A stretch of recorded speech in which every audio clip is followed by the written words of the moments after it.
A storm doesn't just bring snow. Sometimes it brings secrets buried in blood.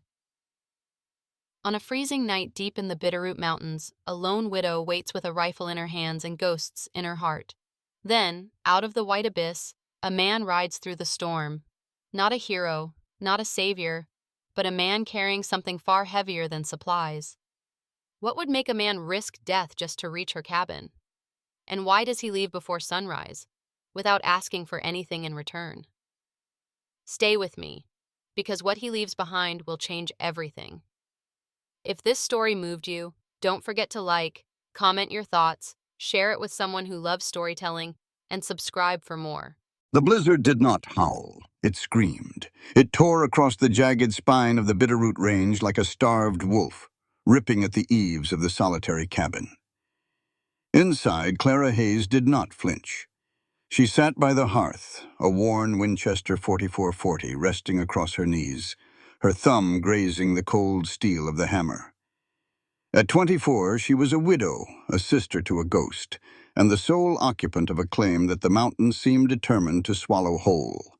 She had learned long ago that the cold couldn't kill you if you let it freeze your heart first. Through the frosted pane of the single window, a shadow detached itself from the whiteout.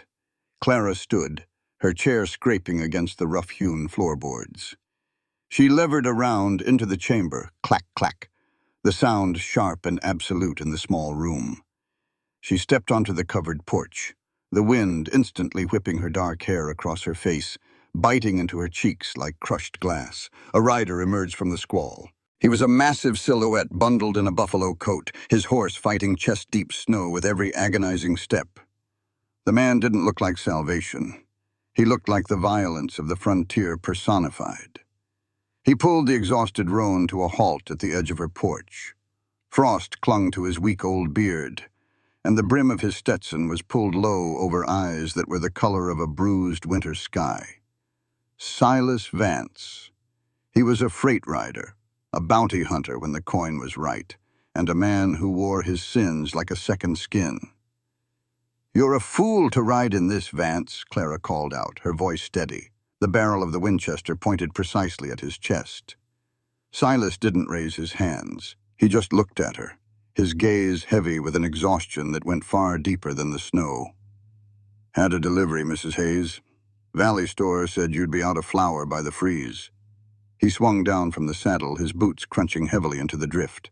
Slowly, telegraphing every movement, he untied 2 heavy canvas sacks from his saddle horn and hauled them onto the edge of her porch. "Flour, salt, coffee," Silas rasped, his voice raw from the cold. He unhooked a thick leather satchel from his side. Even through the howling storm, Clara could smell the faint, impossibly rich scent of yeast. And 3 loaves of sourdough, kept 'em wrapped tight against the horse's flank so the freeze wouldn't take 'em. Clara didn't lower the rifle. "Leave them. The money is in the tin on the rail." Silas didn't look at the tin. He looked at her. For a fleeting second, the stoic mask slipped, and Clara saw something in those bruised eyes. A fractured, bleeding kind of sorrow that made her breath hitch. "It's 20 miles back to the nearest way station," Silas said quietly, the wind almost snatching the words away. "My mount won't make it. I won't ask for your fire, Clara, just the barn." She tightened her grip on the wood of her rifle. A man in her house was a threat. A man freezing to death on her property was a sin she couldn't carry. "Third stall is empty. There's dry hay," she said, her voice dropping to a glacial chill. "But if I hear the latch of my cabin door turn in the night, I'll put a bullet through the wood and into your gut. Am I understood?" "Loud and clear, ma'am," Silas murmured. He tipped his hat, gathered his horse's reins, and waded toward the dark shape of the barn. Clara watched until the barn doors closed behind him. Only then did she step forward, holding the supplies inside, barring the heavy oak door, and dragging a cast-iron chair under the handle. That night, the storm raged with apocalyptic fury. Clara lay awake, staring at the ceiling, listening. She didn't hear boots on the porch. She didn't hear a hand on the latch. But in the brief lulls of the wind, she imagined she could hear the steady, rhythmic breathing of the man out in the cold. Two solitary islands in a sea of ice, separated by 50 yards of snow and a lifetime of mistrust. Dawn broke with a painful, blinding clarity. The storm had blown itself out, leaving the world buried in silent, glittering white. Clara unbarricaded the door, rifle in hand, and stepped onto the porch. Her breath plumed in the freezing air. She looked toward the barn. The door was ajar. A single set of deep tracks plowed through the fresh snow, leading away from the property, already beginning to fill with the morning drift. Silas was gone. Frowning, Clara lowered the rifle. Why would a man ride out at first light in 3 feet of fresh snow? She went back inside to properly stow the supplies. The flour went into the barrel, the coffee into the tin. Finally, she unbuckled the leather satchel Silas had left. The bread was still faintly warm at the center, the crust golden and smelling of hearth and home. She lifted the first loaf, then the second.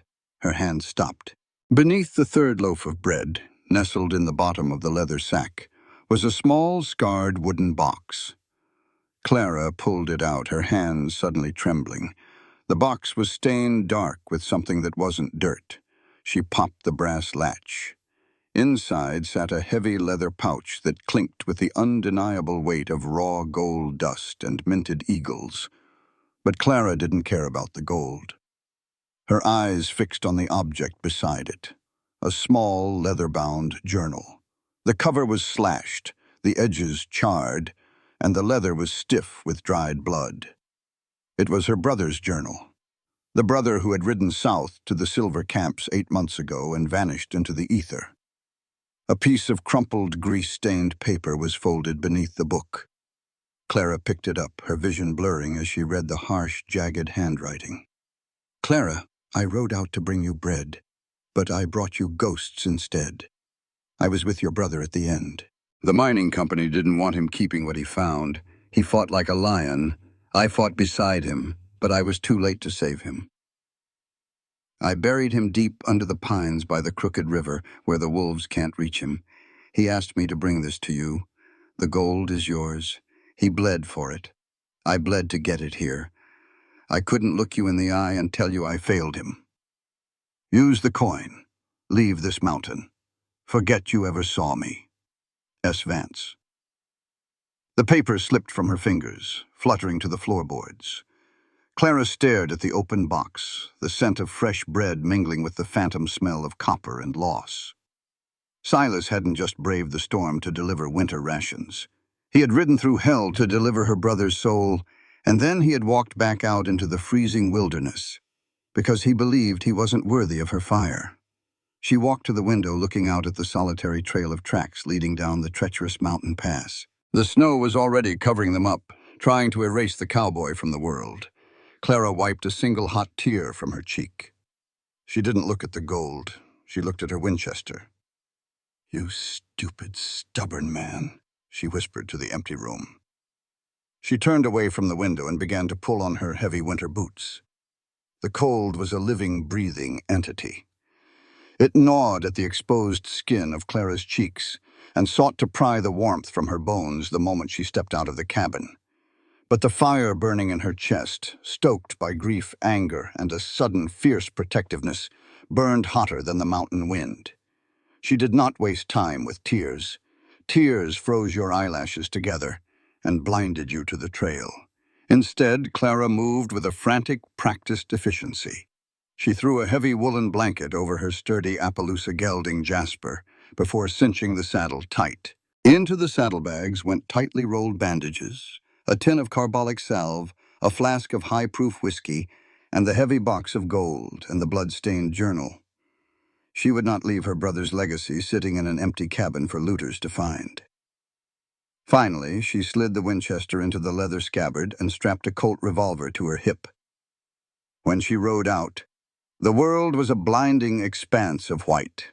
The storm had passed, leaving behind a sky of brittle, piercing blue, but the fresh powder was treacherous, hiding crevasses and jagged rocks. Silas Vance's trail was not hard to find. The deep, churning trenches left by his exhausted roan cut a clear path down the switchbacks of the Bitterroot slope. Clara urged Jasper forward, her eyes scanning the tree line. As she rode, the weight of the journal in her saddlebag felt like an anchor. Thomas was gone. Her bright, foolish, brave older brother who had promised to return with enough silver to buy them a valley spread. He was dead, buried under the pines by a man who had risked everything to bring his final words home. And that man was currently riding to his own death, entirely convinced he deserved it. "Not on my watch, you stubborn fool," Clara muttered into her wool scarf.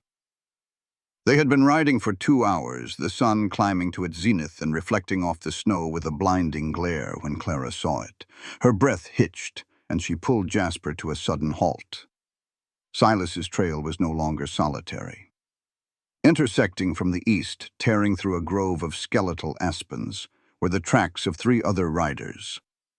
They had converged on Silas's path, their horses' strides long and aggressive. These weren't drifters seeking shelter. These were men moving with purpose, tracking a target. The men from the Silver Camps, the Syndicate. A fresh surge of adrenaline flushed the cold from Clara's veins. Silas was riding an exhausted horse, having spent the night freezing in her barn, while these men were fresh and closing the distance rapidly. She spurred Jasper into a dangerous canter, the horse plowing through the drifts, his chest heaving with the effort.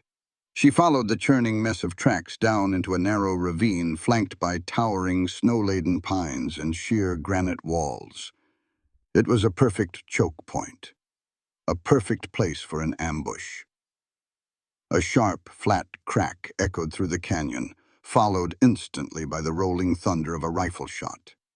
Clara's heart hammered against her ribs. She hauled back on the reins, sliding from the saddle before Jasper had even fully stopped. She tied his reins to a sturdy birch branch, pulled her Winchester from the scabbard, and began to scramble up the snowy embankment to her right. The snow was waist-deep in places, dragging at her heavy skirts and boots, but she clawed her way upward, using exposed roots and rocks to pull herself to the ridge overlooking the ravine. She dropped to her stomach, crawling the last few yards to the precipice, peering over the edge through a cluster of frost-covered brush. 50 yards below, the ravine widened into a small clearing. Silas's roan lay on its side in the snow, a dark pool of crimson spreading beneath it. Silas was crouched behind the massive trunk of a fallen sequoia, his revolver gripped in his right hand. His buffalo coat was torn at the shoulder, and dark blood stained the snow where he knelt. Opposite him, using a cluster of boulders for cover, were 3 men. They were dressed in heavy canvas and furs, armed with repeating rifles. They were shouting, their voices carrying crisply on the frigid air. "It's over, Vance!" One of the men, a burly figure in a wolfskin cap, bellowed. "Throw out the gold and the ledger, and we'll make it quick. You're bleeding out anyway." Silas didn't answer with words. He leaned out and fired 2 rapid shots. The wolfskin man ducked as stone chips exploded from his boulder, but a second attacker returned fire, his bullet tearing through the top of Silas's wooden cover, sending splinters flying. Silas recoiled, clutching his left arm. He was outgunned, pinned down, and injured. They were just waiting for him to bleed out or run dry on ammunition. Clara's hands were remarkably steady as she levered around into the Winchester's chamber. She had hunted elk in these mountains since she was 16. She knew the wind, she knew the drop, and she knew the terrifying clarity that came when a life was on the line. She lined up the iron sights on the second attacker, who was currently standing slightly exposed, trying to get a better angle on Silas's position. Clara let out a slow, controlled breath. The white world fell silent. She squeezed the trigger. The Winchester roared, kicking against her shoulder. Down in the ravine, the second attacker jerked backward violently as the heavy .44 caliber slug caught him squarely in the chest. He collapsed into the snow, his rifle clattering against the rocks. Chaos erupted. The remaining 2 men scrambled, looking wildly up at the ridge, entirely caught off guard by the sniper fire. "Up there, on the ridge!" the wolfskin man yelled, raising his rifle. Before he could aim, Silas realized his opportunity. He vaulted over the fallen tree, his revolver barking twice. One bullet caught the third man in the thigh, spinning him to the ground with a scream of agony. The man in the wolfskin cap, seeing his men down and suddenly facing a crossfire, didn't hesitate. He scrambled backward, dragging his wounded companion behind the rocks, and frantically whistled for their horses hidden further down the trail. Clara fired another warning shot that kicked up snow inches from the wolfskin man's boots, encouraging his retreat. Within seconds, the frantic sounds of horses galloping away echoed down the canyon. The silence that followed was heavy and ringing. Clara slid down the embankment, half running, half sliding in the deep snow, until she reached the clearing. Silas was leaning heavily against the fallen tree. He had dropped his revolver and was pressing a gloved hand tightly against his left shoulder. His breathing was ragged, white plumes escaping his lips in sharp gasps. When he looked up and saw Clara marching toward him through the snow, rifle in hand, his eyes widened in sheer, unadulterated shock. "What the hell are you doing here?" he rasped, his voice a mixture of anger and disbelief. "Saving your miserable life, it looks like," Clara snapped, her own adrenaline making her voice sharper than she intended. She reached him, immediately dropping to her knees to inspect his wound. Silas tried to pull away, wincing as the movement tore at his torn flesh. "I told you to forget you saw me, Clara. You have the gold. You should be packing for the valley." "My brother didn't die for a handful of rocks, Silas. He died for the truth, and he sent you to me." She forced his hand away from his shoulder. The bullet had passed clean through the fleshy part of his upper arm, but it was bleeding heavily. He also favored his right leg, a dark stain spreading on the denim at his thigh. "You're bleeding like a stuck pig. Your horse is dead. How exactly were you planning to survive?" "I was planning to buy you time," he said, his voice dropping, losing its harsh edge. He looked at her, his bruised eyes filled with a desperate, tragic sincerity. "They want the journal, Clara. They want proof of the massacre at the claim destroyed. I was leading them away." "By getting yourself killed?" She ripped the hem of her woolen skirt, expertly binding the fabric tightly around his bleeding arm to staunch the flow. "You're a terrible strategist, Mr. Vance." Silas let out a breath that was half a laugh, half a groan of pain. "You shouldn't have come. They know you're involved now. That was Miller. He won't stop." "Good," Clara said, her eyes flashing like flint as she looked up into his face. "Let him come. But right now, we are getting you back to my cabin before you freeze or bleed to death." "I can't walk," he admitted quietly, the fight draining out of him as the blood loss took its toll. "You don't have to." Clara whistled sharply. A moment later, Jasper picked his way carefully down the slope, nickering at his mistress. It took 15 grueling minutes to get Silas onto Jasper's back.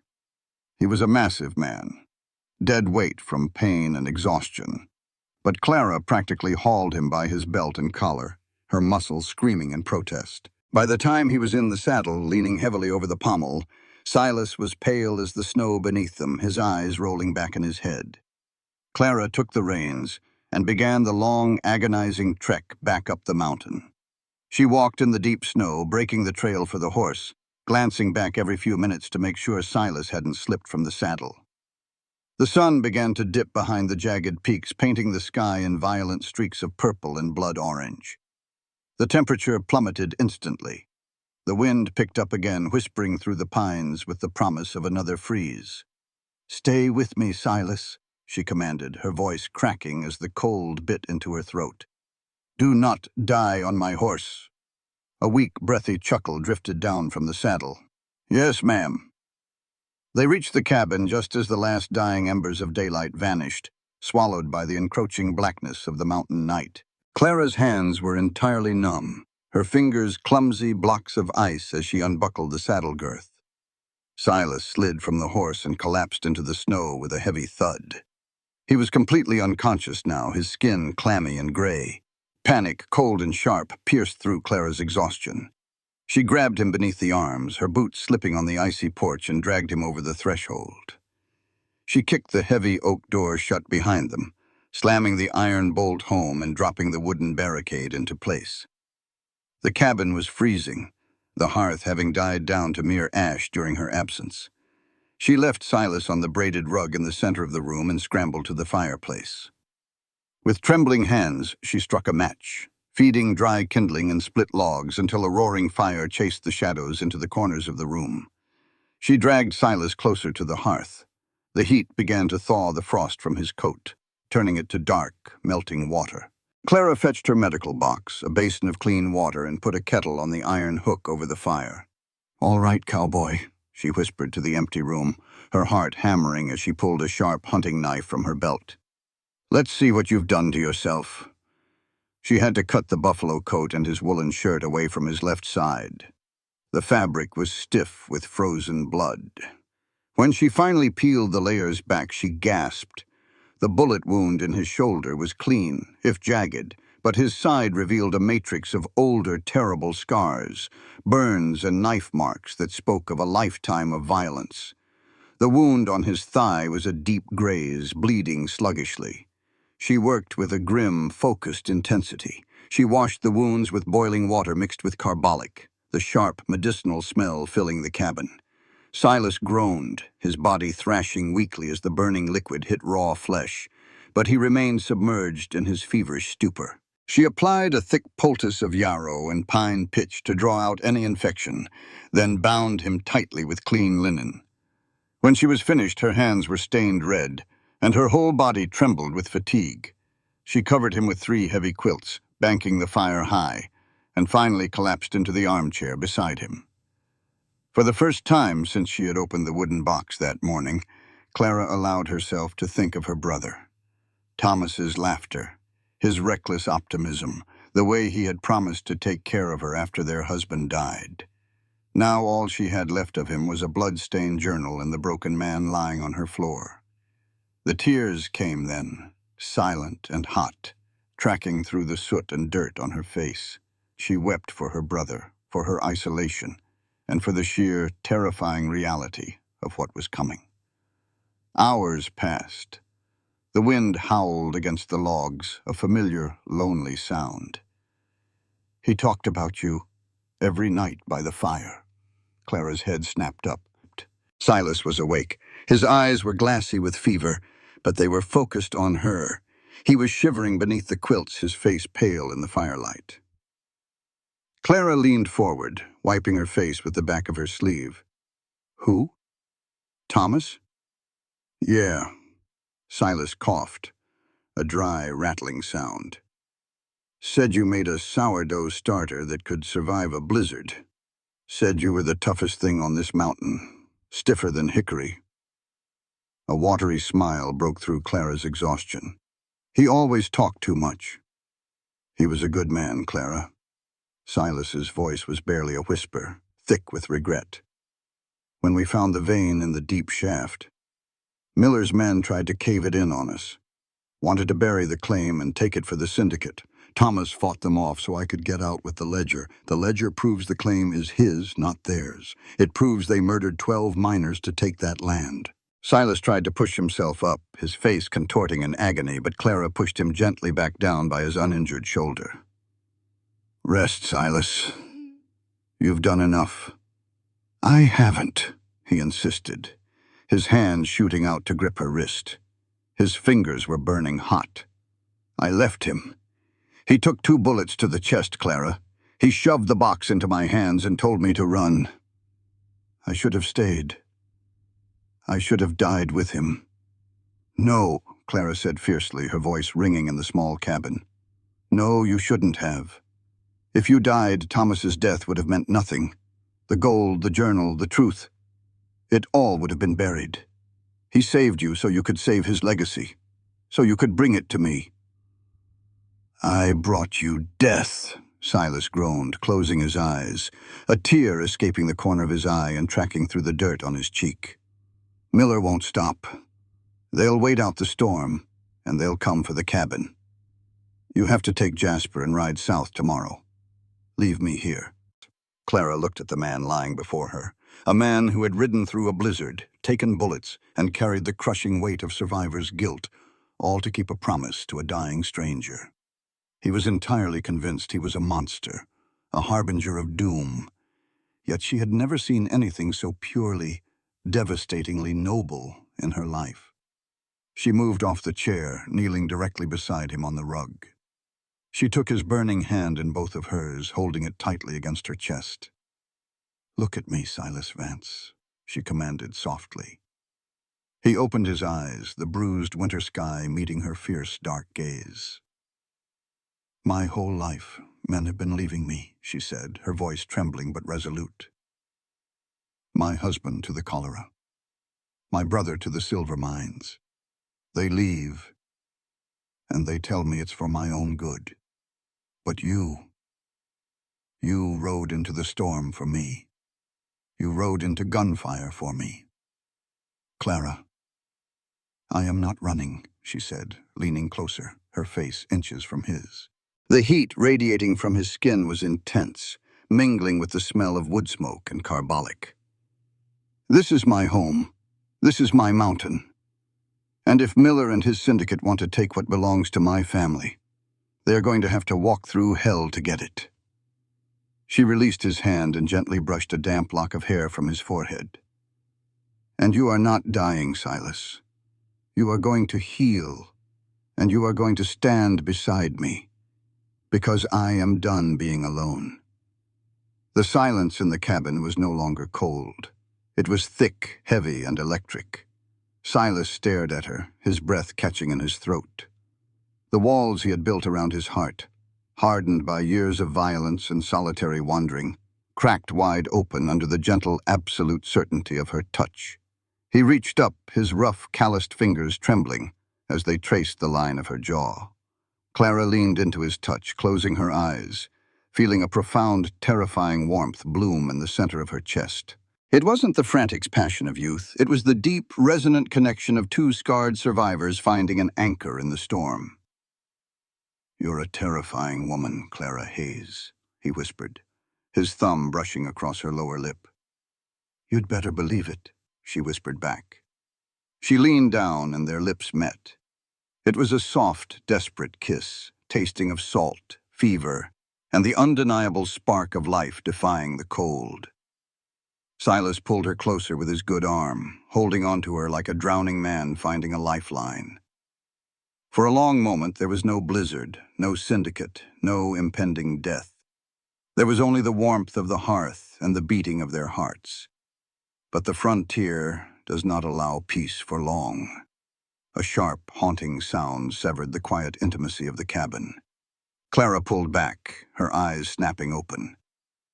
Silas stiffened, his hand dropping from her face, the romantic haze instantly replaced by the hard, calculating instinct of a killer. It was a hound. It was the deep, guttural baying of a tracking dog, carrying clearly on the crisp night air. Clara stood up slowly, the warmth in her chest hardening into ice. She walked to the window, keeping to the shadows, and peered through a sliver of the frosted glass. Down at the tree line, emerging from the dark pines, were the flickering orange halos of pine torches. 1, 2, 3, half a dozen men. They were on foot, leading horses, their dark silhouettes stark against the snow. In the lead, a man held a straining mastiff on a thick leather lead. "They tracked Jasper's blood or yours," Clara said, her voice devoid of panic, replaced by a chilling calm. 6 men. Miller brought reinforcements." Silas gritted his teeth, struggling to sit up. He pushed the quilts aside, ignoring the fresh wave of blood that stained his bandages. He reached for his gun belt, which Clara had laid on the table.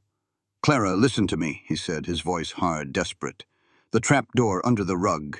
The root cellar. It leads out to the gully behind the cabin. Take the gold, take the journal, and run. They'll be focused on the front. I'll hold them here." Clara didn't look at him. She walked over to the fireplace, picked up her Winchester, and levered a fresh round into the chamber. The clack-clack was the loudest sound in the room. She walked to the heavy oak table and effortlessly flipped it onto its side, creating a thick wooden barricade facing the front door and window. She turned to Silas, her eyes burning with a fierce, indomitable light. "I told you, Silas. I am done running. She kicked a spare rifle, her late husband's Henry repeater, across the floor to where Silas sat. Load up, cowboy, the storm isn't over yet. The baying of the mastiff echoed off the sheer granite walls of the mountain, a primeval sound that sent a primal shiver down Clara's spine. Inside the cabin, the only light came from the low-banked embers in the hearth, casting long, dancing shadows against the log walls. Clara knelt behind the heavy oak table she had overturned, her Winchester point .44-40 resting on the thick wood, the barrel pointed dead at the heavy front door.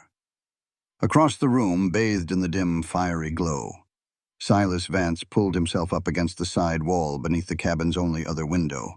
His face was a mask of sheer agony, the fresh bandages around his shoulder and ribs already blooming with dark, fresh blood.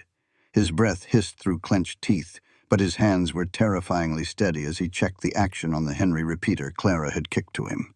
He didn't look like a dying man anymore. He looked like a cornered wolf. "How many rounds do you have?" Silas asked, his voice a gravelly whisper that barely cut through the sound of the wind. 14 in the Winchester, a box of 50 in my apron pocket. 6 in the Colt, Clara replied, her eyes never leaving the crack beneath the door where the orange flicker of pine torches began to spill onto her porch. "Make them count. Don't shoot at shadows. Wait for the muzzle flashes." Silas shifted, suppressing a groan. "If they breach the door, you drop to the floor and let me sweep the funnel. Understood?"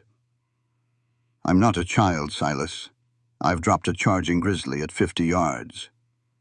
"A grizzly doesn't shoot back, sweetheart."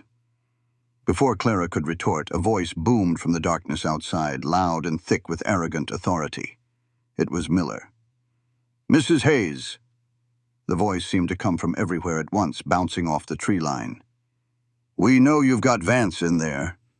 We tracked the blood straight to your stoop. Now I don't want to make a widow out of you twice. Send the man out, along with the leather satchel he's carrying, and we ride away. You have my word on it." Clara felt her blood boil.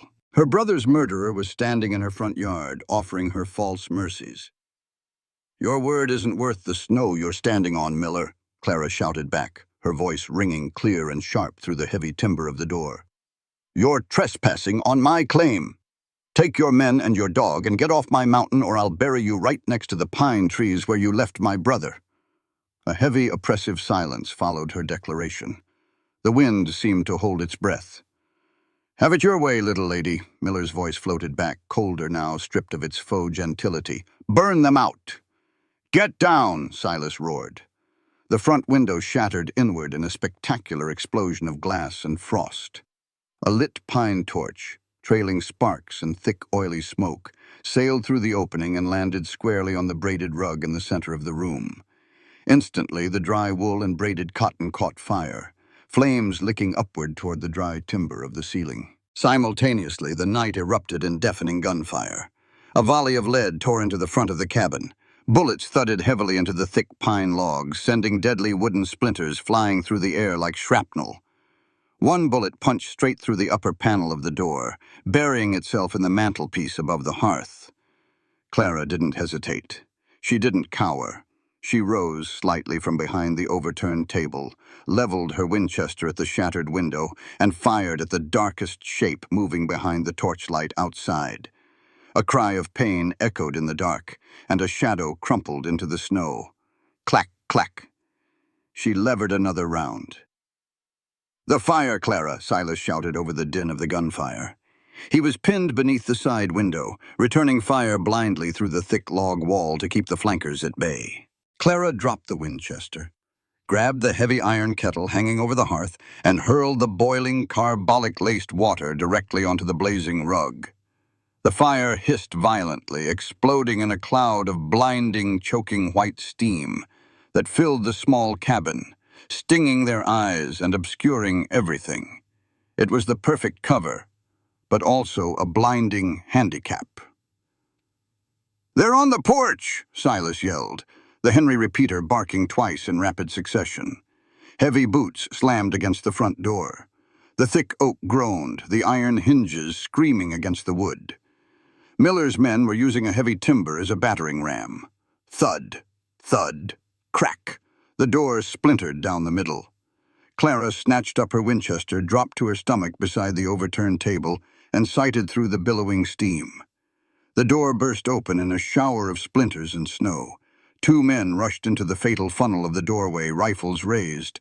Clara fired. The heavy .44 slug caught the first man in the stomach, folding him perfectly in half. He dropped with a wet gasp. Silas fired from his position on the floor, the Henry's bullet taking the second man in the collarbone, spinning him back out onto the snowy porch. "That's 3!" Silas called out, his voice tight with pain. "They're down to 3, including Miller." But the men outside were professionals, hardened killers from the mining syndicate. They adapted instantly. Realizing the doorway was a death trap, they stopped rushing and began pouring heavy, suppressing fire through the open frame and the shattered window. The noise inside the cabin was absolute and terrifying. The air grew thick with the acrid metallic smell of sulfur and the copper tang of blood. A bullet grazed the top of Clara's barricade, raining sawdust into her hair. She was trapped. If she stood to fire, she would be cut to ribbons. "Silas!" Clara coughed, her lungs burning from the smoke. "They're moving to the back. The root cellar!" "I hear them," Silas grunted. He was dragging himself across the floor, leaving a dark smear of blood on the floorboards. His strength was fading rapidly, the adrenaline no longer masking the catastrophic toll the day had taken on his body. He crawled toward the heavy wooden trapdoor in the kitchen area that led down to the shallow cellar. Just as his bloody fingers grazed the iron ring of the trapdoor, the wood exploded upward. One of Miller's men had bypassed the front, crawled through the snowdrift at the back of the house, and kicked open the external cellar doors. He rose through the floorboards like a demon ascending from hell, a double-barreled shotgun leveled directly at Silas's chest. "Gotcha, you son of a—" the man snarled. Clara didn't have time to aim the heavy Winchester. She dropped it, drew the Colt from her hip in a fluid, desperate motion, and fanned the hammer. Bang! Bang! Bang! 3 shots deafened her in the enclosed space. The man in the floorboards jerked backward as the bullets hit his chest and throat. His fingers spasmed on the shotgun triggers. Both barrels discharged wildly into the ceiling, bringing down a cascade of dust and dried herbs. He fell backward down the wooden steps, crashing into the dirt floor of the cellar below. Clara scrambled over to Silas, grabbing him by his good arm and dragging him back behind the cover of the cast-iron stove. He was deathly pale, his eyes fluttering. "Silas, stay with me!" she screamed over the ringing in her ears. "I'm here," he breathed, trying to raise the Henry rifle, but his arm shook violently. "Just Miller and the dog left. He's waiting us out. He knows we're trapped." A sudden, terrifying silence descended upon the cabin. The gunfire stopped. The only sounds were the howling wind rushing through the broken door, Silas's ragged breathing, and the whimpering of the dying man on the porch. "Vance!" Miller's voice echoed from the darkness. He sounded closer now, right at the edge of the porch, using the corner of the cabin for cover. "You put up a hell of a fight, I'll give you that. But my dog is hungry, and I am out of patience. I've got a stick of blasting gelatin right here. You know what that does in an enclosed space. It'll turn this cabin into toothpicks." Clara locked eyes with Silas. They both knew Miller wasn't bluffing. Miners always carried explosives. "I'll throw it in and we can all burn together," Miller yelled. "Or you walk out here, Vance. Face me like a man. Leave the woman and the journal and I'll put a bullet in your head clean. She gets to live." Silas closed his eyes. A profound, tragic peace seemed to wash over his features. He looked at Clara, reaching out with a blood-slicked hand to touch her cheek. "I'm sorry, Clara," he whispered. "I truly am." Before she could comprehend what he was doing, Silas used the cast-iron stove to pull himself to his feet. He dropped the Henry rifle. He swayed precariously, a ghostly figure bathed in moonlight and smoke. "Silas, no!" Clara lunged for him, but he pushed her back behind the stove with surprising force. "Miller!" Silas roared, stepping out from behind the cover and limping toward the open, shattered doorway. His hands were empty, raised in the air. "I'm coming out! Hold the fuse!"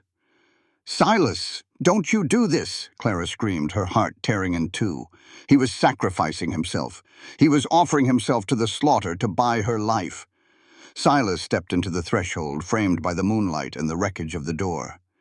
"Here I am, Miller. Just you and me."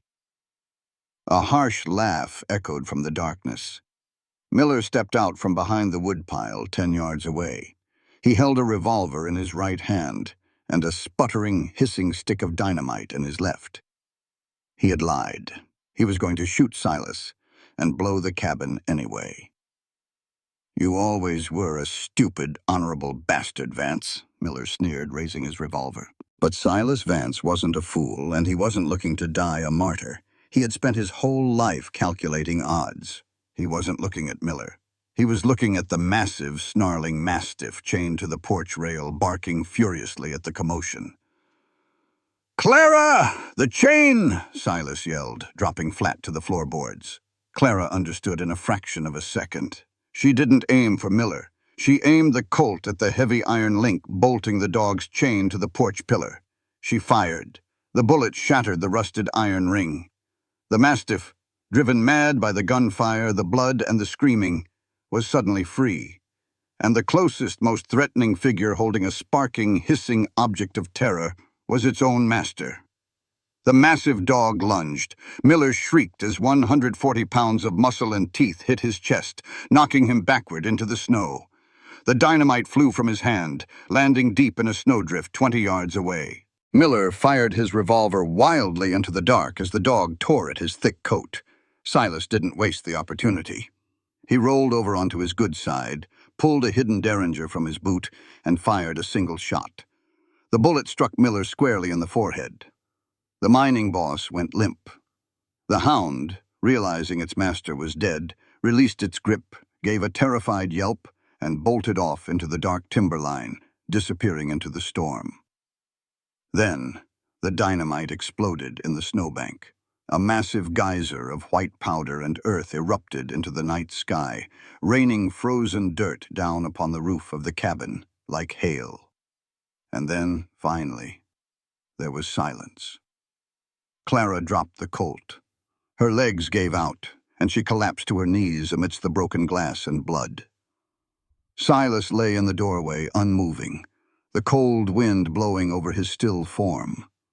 With a sob tearing from her throat, Clara scrambled across the floor, pulling him into her lap. "Silas, Silas, please, look at me. Look." He didn't move. The snow continued to fall, drifting gently through the open door, covering the blood, the violence, and the bodies in a shroud of pure, indifferent white. The dawn broke over the Bitterroot Range, not with a triumphant chorus of light, but with a slow, agonizing bleed of gray that gradually exposed the absolute devastation of the night before. Inside the cabin, the cold was absolute. Clara Hayes sat on the floor, her back against the legs of the overturned table, a heavy buffalo hide wrapped around her shoulders. In her lap lay the head of Silas Vance. He was alive, but only barely. His breathing was shallow and erratic. Clara had spent the grueling, terrifying hours of the early morning dragging the bodies off her porch, barricading the shattered door with a heavy dresser, and tending to Silas. She had cauterized the worst of his wounds with a heated iron poker, a horrific screaming ordeal that had ultimately caused him to pass out from the pain. Now he was stitched, bandaged, and burning with a deep systemic fever. Clara's hands were stained brown with dried blood. Her face was smudged with soot and gunpowder. She looked around at her home. The windows were gone, the door was ruined, the floorboards were torn up, and the walls were pockmarked with bullet holes. The life she had so carefully maintained, the rigid routine of survival she had built since her husband's death, was completely shattered.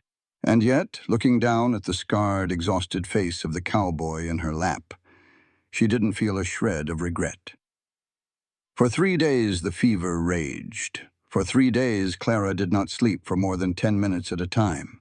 She melted snow for water, forced willow bark tea down Silas's throat, and kept the fire roaring so high it threatened to ignite the chimney soot. The storm outside finally broke, giving way to the brilliant, blinding stillness of a high mountain, high-pressure front. On the morning of the fourth day, Silas woke up. Clara was at the hearth, stirring a pot of thin oat gruel when she heard the rustle of the blankets. She turned, the wooden spoon freezing in her hand. Silas was pushing himself up onto his elbows. His eyes were clear, the glassy sheen of fever finally gone, replaced by a hollow, profound exhaustion. He looked at the barricaded door, the bullet holes, the bloodstains on the rug. He looked at Clara, taking in her sunken eyes, her trembling hands, and the sheer toll this ordeal had taken on her. "You should have let me die out there, Clara," he whispered, his voice cracking like dry parchment. Clara set the spoon down slowly. She didn't rush to him. She stood up, her spine stiff, anger and relief warring fiercely in her chest. "Is that what you think?" "Look at your home," Silas said, gesturing weakly to the destruction. "Look at what I brought to your door. Death, blood. I told you I was a curse. Every place I go, everything I touch." He closed his eyes, dropping his head back against the floorboards. "I leave a trail of ruin." Clara walked over to him, her boots quiet on the wood. She knelt beside his pallet, her expression unreadable. "You brought me my brother's truth, Silas. You brought me the closure I have prayed for every night for 8 months. I brought a war to a woman who just wanted to be left alone." "I never wanted to be left alone," Clara said, her voice dropping to a fierce, trembling whisper. "I was just terrified of who else I might lose, but you proved that not every man runs away when the wolves come." Silas didn't look at her. The ingrained trauma of his past, the deep-seated belief that he was unworthy of redemption, was a fortress harder to breach than any cabin wall. "I'll heal up enough to ride in a few days. You keep the gold. You can rebuild. Hire some men from the valley to fix the place up. I'll head south, disappear. Miller's syndicate will think the gold is lost with him, and you'll be safe." Clara felt a cold knot form in her stomach. He was doing it again. He was trying to leave her, believing his absence was his greatest gift. She stood up, walked to the heavy oak table where the small wooden box sat, completely untouched since the day of the siege. She picked up the heavy leather pouch of gold dust and coins. It was a fortune, enough to buy a hotel in San Francisco, let alone a valley spread. She walked back to Silas and threw the pouch directly at his chest. Silas grunted as the heavy bag hit him, staring up at her in shock. "Take it," Clara demanded, her voice rising, shaking with a furious, overwhelming passion. "Take the damn gold, Silas. Take it and go." "Clara, what are you doing? This is Thomas's—" "I don't care about the gold," she screamed, the sound tearing from her throat, raw and broken. "I didn't stand in front of a firing squad for rocks. I didn't dig bullets out of your flesh with a hunting knife for a payday. I did it for you." Silas stared at her, utterly stunned, the pouch of gold resting on his chest like a lead weight. "You rode through a blizzard to bring me bread and bad news because you thought you owed my brother," Clara continued, tears finally spilling hot and fast down her cheeks. "You laid down your life on my porch because you thought your life was worthless. But it's not worthless to me. You are not a curse, Silas Vance. You are the bravest, most honorable, most infuriatingly stubborn man I have ever met." She dropped to her knees beside him, grabbing the lapels of his torn shirt, pulling him slightly toward her. "You rode out here to leave me a fortune and a diary. But that's not what you left behind. You left me hoping again.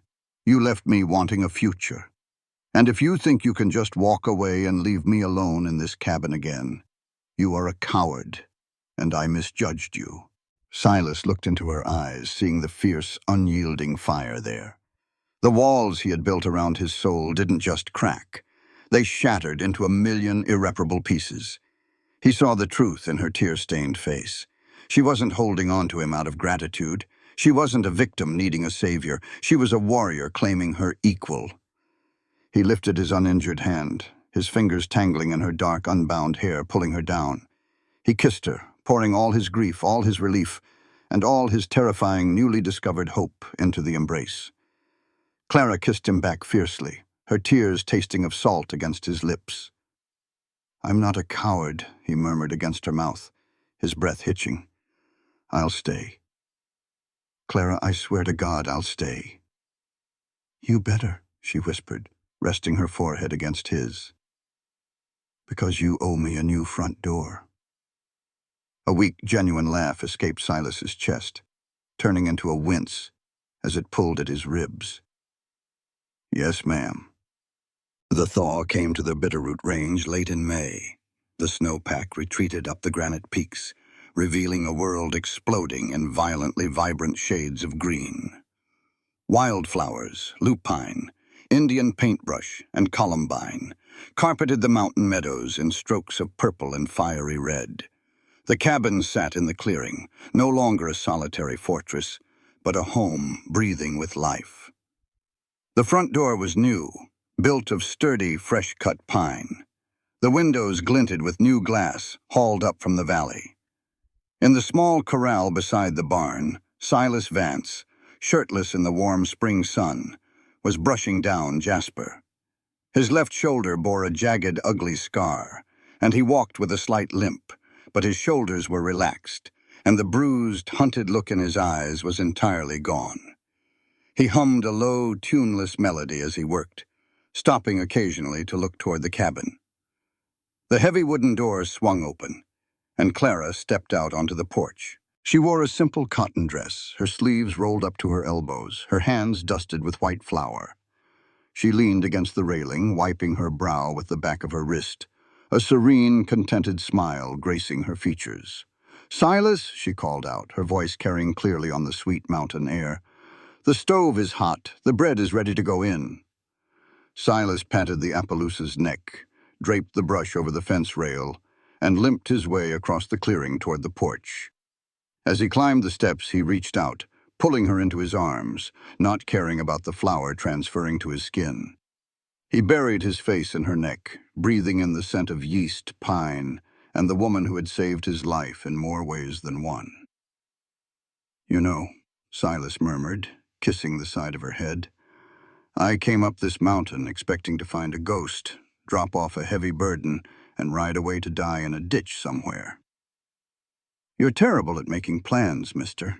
"Vance," Clara teased, wrapping her arms around his waist, feeling the steady, strong beat of his heart. "I am," he agreed softly, pulling back to look into her dark, beautiful eyes. "I brought you bread, Clara, and I ended up finding the only thing I was ever really starving for." Clara smiled, rising on her tiptoes to kiss him, a slow, sweet promise of all the days to come. "Come inside, Cowboy," she whispered. "Let's break bread." Hand in hand, they walked into the cabin, shutting the sturdy new door against the wild frontier, leaving the ghosts behind in the snowmelt, and stepping into the warmth of the life they had fought so fiercely to build together. By late August, the Bitterroot Range had traded its deadly mantle of white for a sun-baked crown of emerald and gold. The mountain, once a frozen purgatory, was now alive with the hum of cicadas and the rush of snowmelt rivers. Clara and Silas had spent the summer forging a life from the wreckage of the winter. The cabin was fully repaired, the root cellar restocked, and the harsh memories of Miller and the wolves of the syndicate had been pushed to the periphery of their daily existence. But some ghosts refused to stay buried.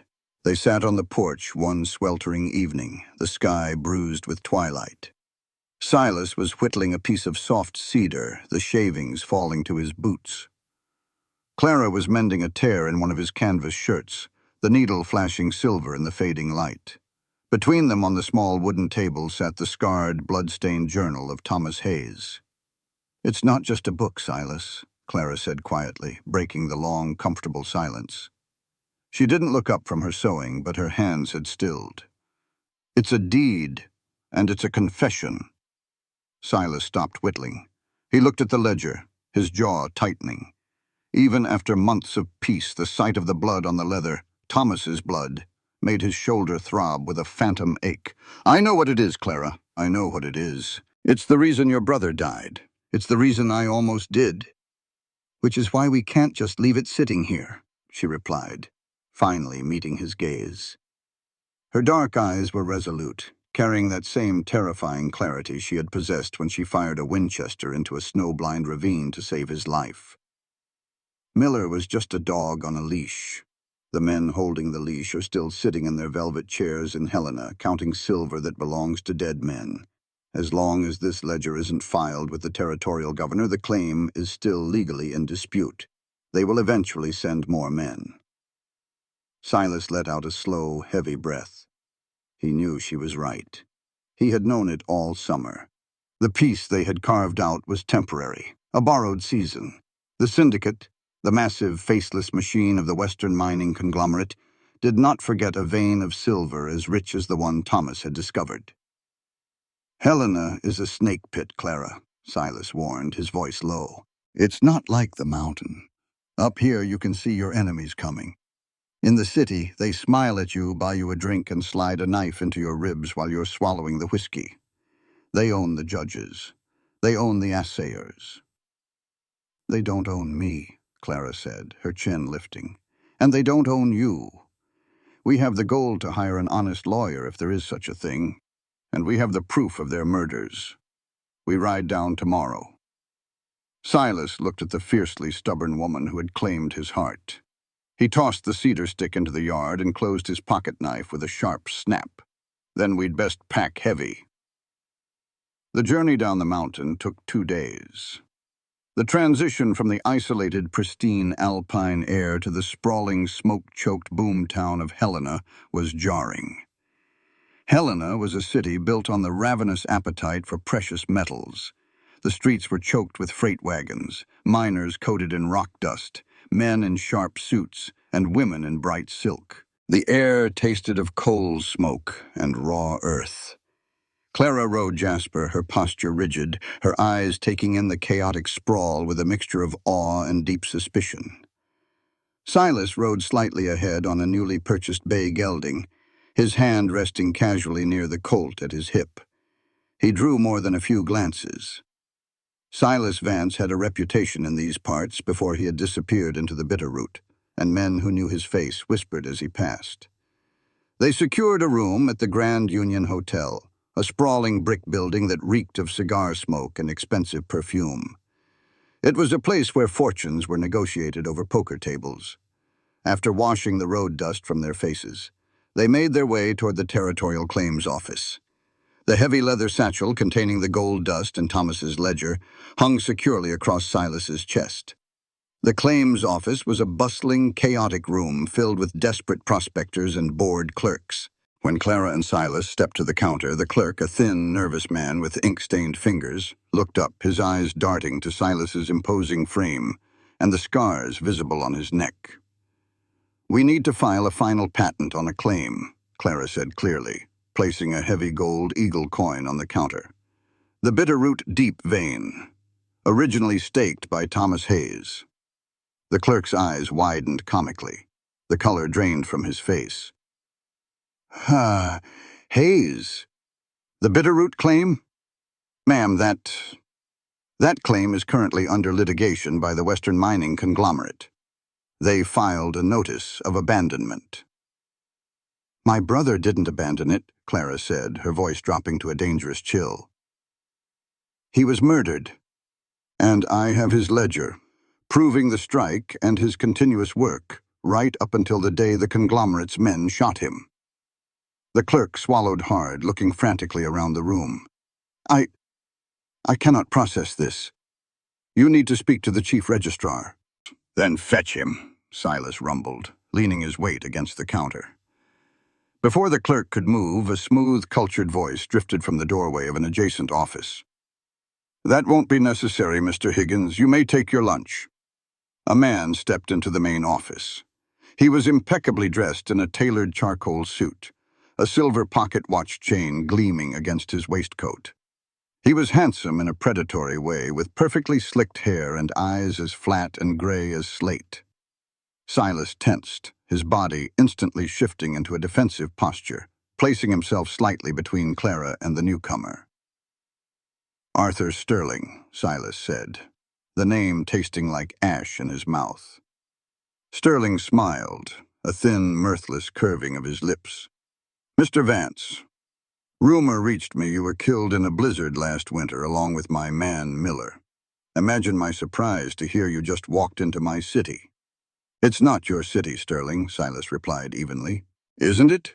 Sterling chuckled, walking slowly toward them. He turned his dead eyes to Clara, taking off his hat in a mockery of politeness. And you must be Mrs. Hayes.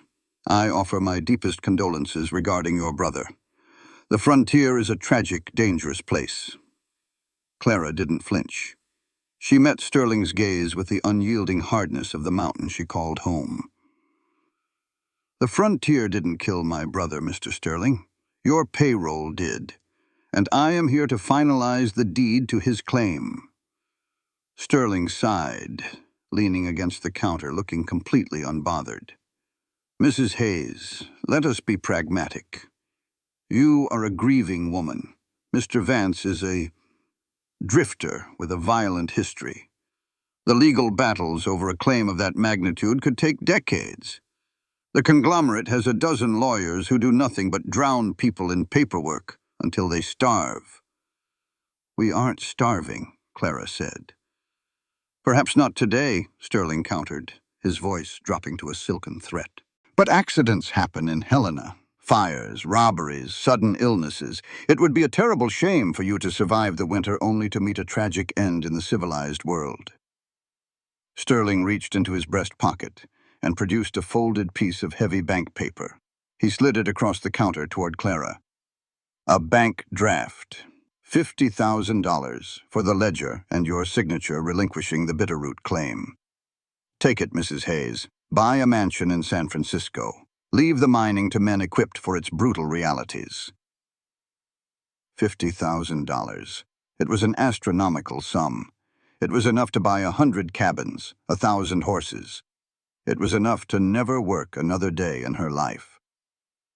Clara looked at the paper. Then she looked at Silas. Silas's face was completely neutral, silently telling her that whatever she chose, he would stand behind her. If she took the money, they would walk away rich. If she refused, they were declaring a war against a man who could buy an army. Clara reached out her flour-calloused, scar-knuckled hand. She picked up the bank draft. Sterling's smile widened victoriously. Clara slowly, deliberately, tore the draft in half. Then she tore it into quarters, letting the pieces flutter to the dusty floorboards. My brother's blood isn't for sale, Clara said, her voice echoing in the sudden silence of the room. And neither is my mountain. We will be taking this ledger to the federal marshal, along with the names of the men you sent to kill us. Sterling's smile vanished. The mask of the civilized businessman slipped, revealing the ruthless baron beneath. The air in the room grew instantly colder. You are a very foolish woman, Sterling whispered. You have until midnight to change your mind and bring that ledger to my suite at the Grand Union. After that, the offer is rescinded, and I will simply take the book from your corpses. Send your dogs, Sterling, Silas said, his hand resting on the butt of his Colt, his eyes burning with a lethal promise. We've killed them before. Sterling turned on his heel and walked out, leaving a heavy, suffocating tension in his wake. Clara let out a breath she hadn't realized she was holding, her hands trembling slightly now that the adrenaline was fading. Silas gently placed his hand over hers. He wasn't bluffing, Clara, Silas said softly. The local law is on his payroll. We can't go to the town sheriff. I know, Clara replied, straightening her spine. We go to the federal marshal, but the office is closed until morning. Which means we have to survive the night, Silas said, looking out the window at the bustling, darkening streets of Helena. Sterling won't wait. He'll hit us in the hotel. It'll be quiet, and it'll be deadly. Clara picked up the heavy satchel. She looked at her husband, the man who had fought a war for her in the snow. Then let's go prepare our room, Mr. Vance. I believe we have uninvited guests coming. The Grand Union Hotel, by day a beacon of frontier luxury, transformed into a claustrophobic maze of shadows by midnight. Room 314 sat at the end of a long, gas-lit corridor on the third floor. Inside, the room was pitch black. Clara and Silas had not lit the oil lamps. The thick velvet curtains were drawn tight against the moonlight. They did not sit on the plush feather bed. Instead, they sat in the dark corners of the room, fully dressed. Silas was positioned behind a heavy oak armoire near the door, a wicked 10-inch Bowie knife in his left hand and his Colt in his right. Clara crouched behind the overturned mattress they had dragged against the far wall, her Winchester resting on the bed springs, aimed squarely at the center of the room. They had spent the evening silently modifying the battlefield. They had scattered a handful of loose glass marbles, bought for a penny from a street vendor, across the floorboards just inside the doorway. They had oiled the hinges of the door so it would open silently, removing the squeak that might warn an intruder that the trap was set. "How many do you think?" Clara whispered, her voice barely a breath. "3," Silas whispered back from the shadows. "Sterling won't send an army to a nice hotel. It causes too much panic. He'll send professionals. Quiet men with knives or garrots. They'll want to make it look like a robbery gone wrong." Silence stretched, heavy and thick. The distant sounds of a piano playing in a saloon down the street drifted through the walls, a surreal soundtrack to their deadly vigil. At 2 a.m., the brass handle of their door began to turn. It moved with agonizing slowness, a millimeter at a time. The lock, which Silas had intentionally left unbolted, clicked softly. The door swung open, revealing the dim, gaslit hallway. 3 silhouettes slipped into the room with the practiced grace of panthers. They were dressed in dark wool, their faces obscured by black bandanas. As Silas predicted, they held long, curved blades, not firearms. A gunshot would wake the hotel. A knife was intimate and silent. The first assassin took 2 steps into the dark room. Crunch. Slip. His boot hit the scattered glass marbles. His leg shot out from under him, and he crashed heavily to the floorboards with a muffled grunt, his knife clattering into the darkness. Before the other 2 could react to the noise, Silas lunged from behind the armoire. He didn't fire his gun. He moved with the brutal, terrifying speed of a man who had fought for his life in the gutters of the world. He grabbed the second assassin from behind, his forearm clamping like a vice around the man's throat, cutting off his air instantly. At the same time, Silas drove the pommel of his Bowie knife into the base of the man's skull. The assassin went limp, dropping to the floor unconscious. The third assassin, realizing the ambush, lunged toward Silas, his blade slashing out in a deadly arc. "Drop it!" Clara's voice rang out in the dark, cold and authoritative. The assassin hesitated, turning toward the sound of her voice.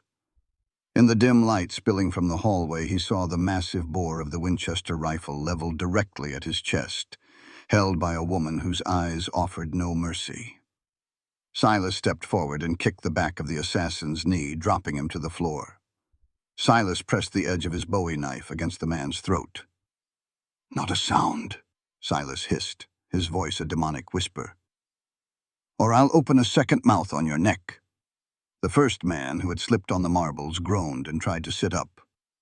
Clara fluidly cycled the action of the Winchester, clack-clack, and aimed it at his head. He froze, raising his hand slowly. It had taken less than 15 seconds. The silent, deadly strike force of the Western mining conglomerate was completely neutralized. Silas quickly disarmed the men, using their own belts and lengths of curtain cord to bind their hands and feet securely. He gagged them with their bandanas. Clara walked over, lighting a single oil lamp and keeping the flame low. The golden light illuminated the 3 bound men. They looked terrified. They had expected an easy kill. They had walked into a meat grinder. "Well," Silas said, wiping a bead of sweat from his forehead, looking at the bound men, "that was almost insulting. Sterling is losing his touch." "He underestimated us," Clara said, slinging the rifle over her shoulder. "He thought I was just a widow and you were just a drifter. He didn't know we were survivors." "What now?" Silas asked, looking at the heavy pocket watch he had pulled from one of the assassins. "It's 3 in the morning. The marshal's office doesn't open for 5 hours." "We don't wait," Clara said, picking up the leather satchel containing the ledger. Her eyes were hard as diamonds. "We have the men Sterling sent to kill us. We have the proof of his murders. We don't wait for office hours. We go wake the marshal up." "United States Marshal Thomas Vance." no relation to Silas, a coincidence that had briefly amused Clara, lived in a modest house on the edge of town. When the pounding on his door woke him at 4 in the morning, he answered it with a shotgun in his hands and his nightshirt tucked into his trousers. He found Silas and Clara standing on his porch. Behind them, tied together like a chain gang, were Sterling's 3 assassins, bruised and battered. "What in God's name is the meaning of this?" Marshal Vance barked, lowering the shotgun slightly as he recognized Silas from wanted posters of old, though the context was wildly unexpected. "Marshal," Clara said, stepping forward. "My name is Clara Hayes. These men broke into our hotel room an hour ago with the intent to murder us. They were hired by Arthur Sterling of the Western Mining Conglomerate." The marshal's eyebrows shot up. Accusing Sterling was akin to accusing the governor himself. "That is a very heavy charge, Mrs. Hayes. One you cannot make without substantial proof." Silas unbuckled the leather satchel and pulled out the blood-stained ledger. He held it out to the marshal. "This is the Journal of Thomas Hayes," Silas said quietly. "It contains dates, coordinates, assay reports, and the names of the conglomerate men who murdered him and 12 other independent miners in the Bitterroot Range to steal their claims. Sterling sent these 3 tonight to destroy this book." The marshal slowly reached out and took the ledger. He flipped it open, scanning the pages in the dim light of his porch lantern. His face hardened. He was a lawman who had spent years frustrated by the conglomerate's untouchable status. If this ledger was authentic, it was the key to tearing their corrupt empire apart. "Bring them inside," the marshal ordered, stepping back to hold the door. "And put the kettle on. I need to read this. And then, Mr. Vance, we are going to pay Mr. Sterling an early morning visit." By sunrise, the town of Helena was rocked by a scandal that would dominate the papers for months. Federal deputies, acting on the evidence in the ledger and the confessions of the terrified assassins, raided the offices of the Western Mining Conglomerate. Arthur Sterling was arrested in his hotel suite, dragged out in handcuffs in his silk pajamas, his cool facade utterly shattered as he screamed threats at the marshal. Clara and Silas stood across the street watching the spectacle. The morning air was crisp, carrying the first faint, sharp scent of autumn. "It's over," Silas murmured, slipping his arm around Clara's waist. "No," Clara said, looking up at him, a genuine, radiant smile breaking across her face. "It's just beginning." By noon, the legal patent for the Bitterroot Deep Vein was officially secured in Clara's name. An hour later, they met with a rival, federally backed mining syndicate. Clara sold the claim. She didn't ask for a percentage. She didn't want to be a mining baroness. She asked for a flat buyout, a sum so large it required 3 separate banks to draft the notes. They bought a new wagon. They loaded it with the finest flour, fresh lumber, bolts of silk and wool, books, a massive new cast-iron stove, and a dozen jars of Sweet Valley honey. As they rode out of Helena, the chaotic noise of the city fading behind them, Silas looked at the woman sitting beside him on the wagon bench. She was rich beyond comprehension. She could have bought a mansion in any city in the world. "Where to, Mrs. Vance?" Silas asked, a teasing smile playing on his lips. "Paris? New York? San Francisco?" Clara looked up at the towering, jagged peaks of the Bitterroot Range looming in the distance. The mountains were harsh, unforgiving, and wild. But they were also honest, and they were home. "Drive the horses, Silas," Clara said, leaning her head against his shoulder, listening to the steady, comforting beat of his heart. "We have bread to bake."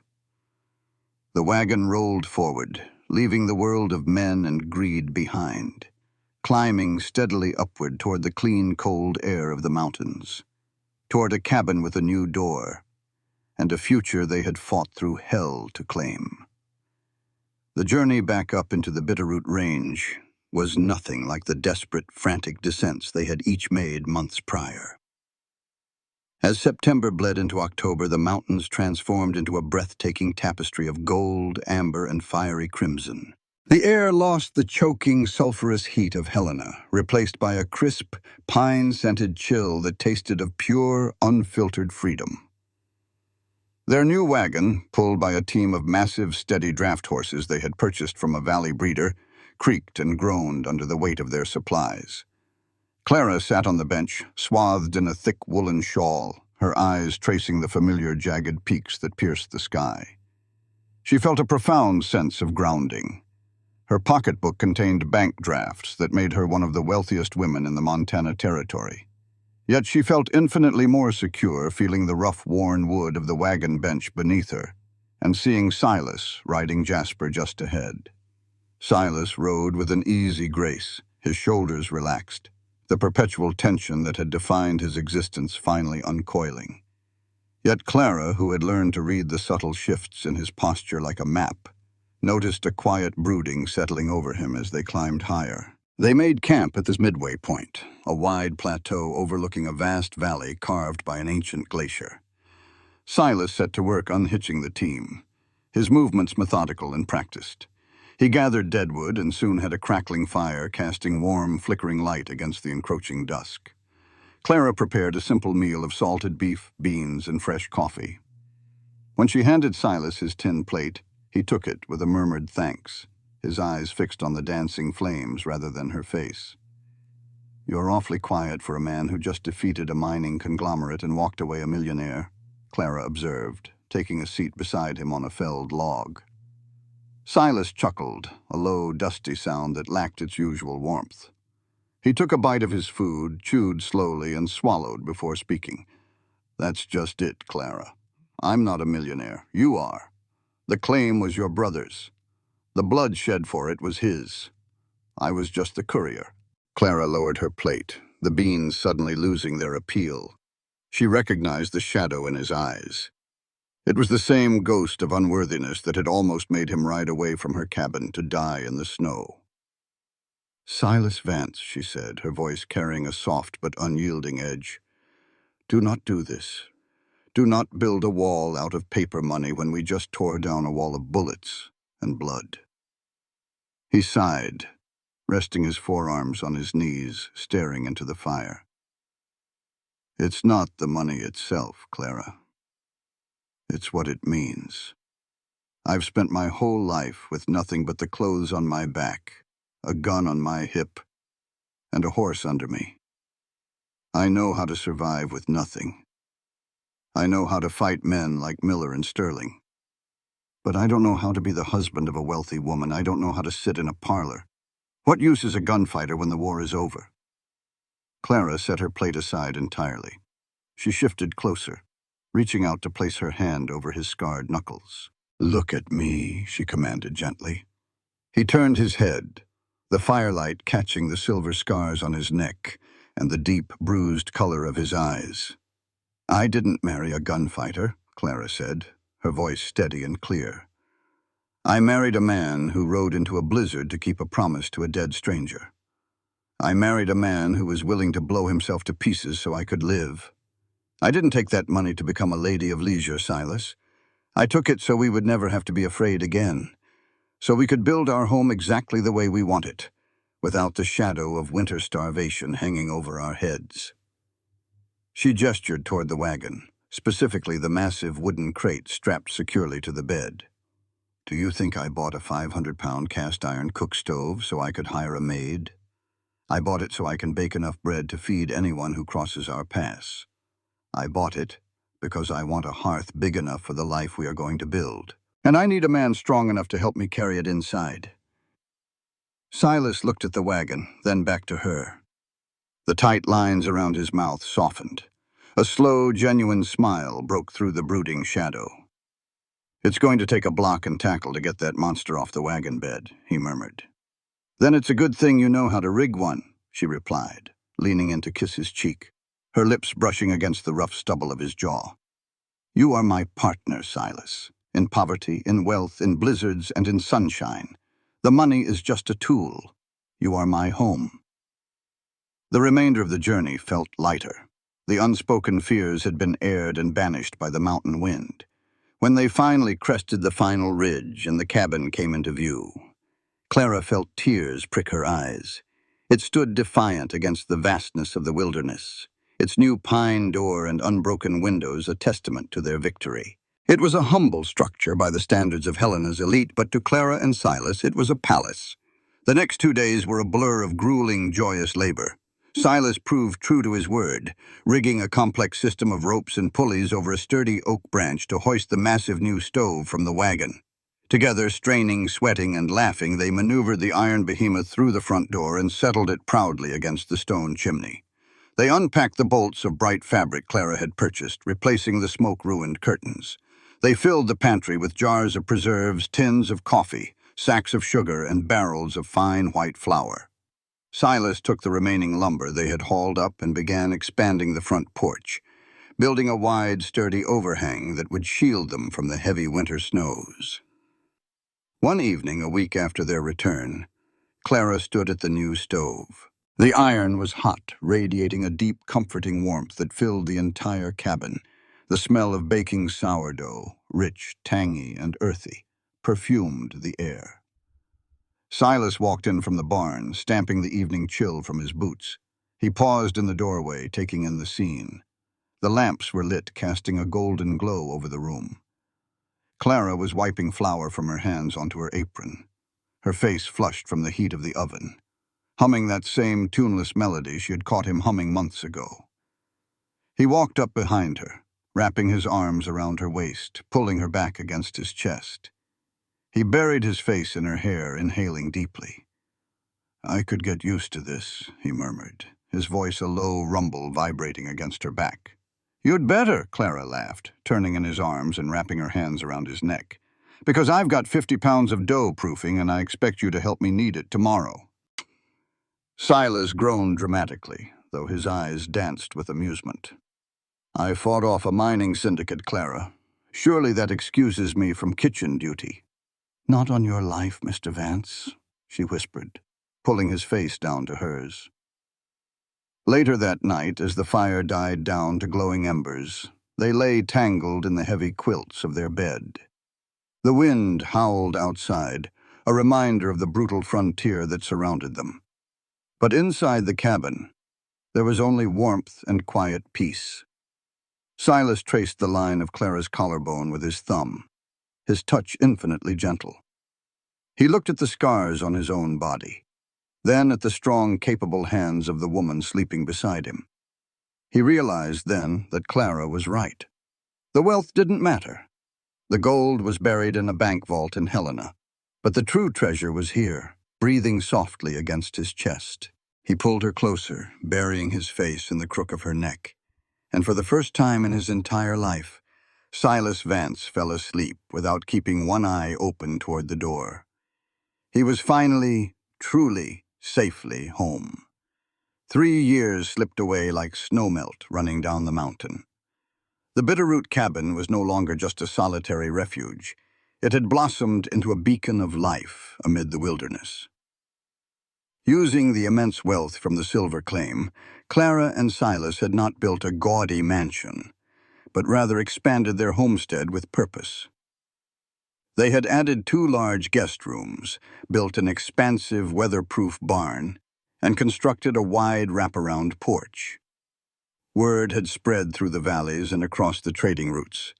The Hayes Vance homestead had become an unofficial way station for honest travelers traversing the treacherous mountain pass. Drovers, fur trappers, and migrating families knew that if they saw the smoke rising from the massive stone chimney, they would find a safe haven, a warm bed, and the best bread in the Montana Territory. Clara stood on the porch, wiping her flour-dusted hands on her apron. The late spring sun was warm on her face. At her feet, a golden retriever mix named Miller, named by Silas with a dark sense of humor that Clara had eventually learned to tolerate, lay panting happily in the shade. She looked out toward the tree line. Silas emerged from the pines riding Jasper, leading a pack mule laden with fresh venison. He sat tall in the saddle, wearing a canvas duster over his broad shoulders, a Winchester resting comfortably across his lap. He had taken it upon himself to patrol the pass, clearing fallen timber, marking safe trails, and occasionally persuading less scrupulous drifters that the Bitterroot was not a place for outlaw activities.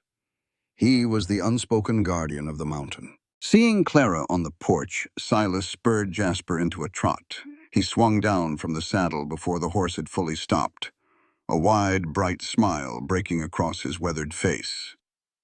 "Afternoon, Mrs. Vance," he called out, tying the reins to the hitching post. "You're late, Mr. Vance," Clara replied, though her smile mirrored his. She walked to the edge of the stairs, leaning over the rail. "The first batch of sourdough is already out of the oven. I was about to feed it to the dog." Silas bounded up the steps, bypassing the dog entirely, and scooped Clara into his arms. He spun her around, her laughter ringing out clear and bright across the clearing. "Put me down, Silas! You smell like horse and pine sap," she scolded, though she made no effort to push him away. He set her down gently, his hands resting on her waist. He looked at her, his eyes softening as his gaze dropped momentarily to the undeniable, gentle swell of her belly beneath her apron. She was 6 months pregnant with their first child. "How is he today?" Silas asked, his voice dropping to a reverent whisper, placing a large, scarred hand over her stomach. "He or she has been kicking like a wild mustang all morning," Clara said, resting her hand over his. "I think they are impatient for the world." "Can't blame them," Silas murmured, leaning down to press a soft kiss to her forehead. "It's a good world we've got here." Just then, Miller lifted his head, letting out a low woof, his tail thumping against the porch boards. Silas turned, his hand instinctively resting on his colt, old habits dying hard. But his posture immediately relaxed. Coming up the trail was a miserable-looking sight. It was a young couple no older than 20. The boy was leading a sway-backed mare, holding the reins with hands blue from the mountain chill. The girl sat slumped in the saddle, clutching a threadbare shawl tightly around her shoulders, shivering violently. They looked starved, exhausted, and utterly defeated by the unforgiving frontier. Clara felt a profound sense of déjà vu. She looked at Silas, and she knew he was thinking the exact same thing. He was seeing himself 3 years ago, riding out of a blizzard, with a heavy burden and a desperate need for a fire he didn't think he deserved. Silas stepped off the porch and walked out to meet them. He didn't carry his rifle. He approached them with his hands empty, a calm, reassuring presence. "Afternoon," Silas said, tipping his hat. "Looks like you folks have had a hard ride." The young boy swallowed hard, his eyes darting nervously to the gun on Silas's hip, then to the massive cabin. We're trying to get to the valley settlements. Took a wrong turn at the fork 2 days ago. We're out of food, mister. My wife, she's taking ill." "You're on the right path now," Silas said gently. He reached out and took the reins of the tired mare from the boy's freezing hands. "But you aren't making the valley tonight. Come on inside." The boy hesitated, pride warring with desperation. "We don't have any money to pay for lodging, sir. We spent our last coin in Idaho." Silas smiled, a warm, genuine smile that reached his eyes. "Son, up here, your money isn't worth the paper it's printed on. The only currency that matters on this mountain is showing up." He led the horse toward the barn, calling over his shoulder, "Clara, we have guests." Clara was already moving. She pushed the front door open, the heavenly rich aroma of baking bread billowing out onto the porch, a stark contrast to the cold mountain air. "Bring her inside, Silas," Clara called out, pulling a thick woolen blanket from the rack by the door. She stepped out, wrapping the blanket around the shivering young woman as Silas helped her down from the saddle. "Come to the fire, child," Clara said, her voice a soothing balm. "You're safe now." They brought the couple inside. The cabin was a haven of warmth and light. The massive cast-iron stove radiated heat, and a massive pot of venison stew bubbled on the back burner. Silas settled the young boy into a chair by the hearth, tossing him a clean towel to dry his hair, before heading out to tend to their horse. Clara guided the young woman to the soft armchair, tucking the blankets around her tightly. She walked over to the heavy oak table. Sitting on the cutting board were 3 massive golden-brown loaves of fresh sourdough bread. The crust cracked perfectly under her knife as she sliced off 2 thick, steaming pieces. She slathered them in rich churned butter and carried them over to the couple. "Eat this," Clara said softly. "It'll put the warmth back in your bones." The young woman took the bread with trembling hands. She took one bite, closed her eyes, and a single tear slipped down her cheek. It's the best thing I've ever tasted," she whispered. Clara smiled, a deep, profound contentment settling over her soul. When Silas returned from the barn, he stood in the doorway, leaning against the frame, watching his wife. He watched Clara pour hot coffee for the strangers, her movements graceful and full of a quiet, unyielding strength. He looked at the fire in the hearth, at the peace in the room, and at the life they had built from the ashes of violence. Clara caught his eye across the room. She didn't need to speak. Her dark eyes communicated a universe of love, gratitude, and shared understanding. Years ago, a broken, bleeding cowboy had ridden through a blizzard to bring her bread, believing he was leaving a curse, a fortune in blood money, and a tragic legacy. But as Clara looked at her husband, the father of her unborn child and the guardian of their sanctuary, she knew exactly what Silas Vance had actually left behind. He had left behind the seed of an incredible, enduring love. He had left behind a partner. And together they had baked a life that would feed them, and anyone else who needed a light in the dark, for the rest of their days. September arrived in the Bitterroot Range not with a gentle fade, but with a fierce, brilliant explosion of color. The massive stands of aspen trees turned a blinding, vibrant gold, their leaves shivering in the cooling winds like countless minted coins. The sky deepened to a crystalline, aching blue, and the air carried the sharp, earthen scent of drying pine needles and impending frost. For Silas Vance, the shifting of the season usually meant preparation, chopping cordwood, smoking meat, and sealing the cabin against the inevitable snows. But this year, his preparations bordered on the frantic. Clara was heavy with child, her due date resting somewhere in the unpredictable heart of the autumn equinox. She moved slower now, her hands frequently resting on the prominent curve of her belly, but her spirit remained as untamed and stubborn as the mountain itself. She still insisted on baking, though Silas had strictly forbidden her from lifting the heavy sacks of flour or the massive cast-iron Dutch ovens. "I am pregnant, Silas, not made of spun glass," Clara chided him one afternoon, batting his hand away as she reached for a wooden proofing bowl. "Glass breaks," Silas replied smoothly, stepping in effortlessly to lift the bowl and set it exactly where she wanted it. "You, Mrs. Vance, are made of stubborn mountain rock. But even rock needs to sit down before it falls down. Go, the rocking chair, now." Clara rolled her dark eyes, but a fond smile tugged at the corners of her mouth. She wiped her hands on her apron and waddled over to the padded rocking chair by the hearth, sinking into it with a soft, involuntary sigh of relief. Silas watched her, his heart performing a familiar, terrifying flip in his chest. He had faced down gunfighters in dusty streets. He had survived blizzards and bullets. He had stared into the dead, flat eyes of ruthless barons like Arthur Sterling. But none of that induced the sheer, paralyzing terror he felt when he thought about the impending birth. Out here, 50 miles from the nearest town, nature was the only law. They had a plan. When the signs of labor began, Silas was to ride Jasper down to the lower valley and fetch Mrs. Gable, an experienced, no-nonsense midwife who had brought half the children in the territory into the world. It was a 4-hour ride down and a slower buggy ride back up. But the mountain, as always, had its own plans. It began on the second Tuesday of the month. The sky, which had been painfully clear at dawn, curdled into a bruised, sickly purple by mid-afternoon. The temperature plummeted 20 degrees in the span of an hour. The wind did not howl. It dropped into an eerie, suffocating silence. Silas was out in the barn, reinforcing the hinges on the storm doors, when the first drop of rain hit the tin roof. It sounded like a stray bullet. A second later, the sky tore open.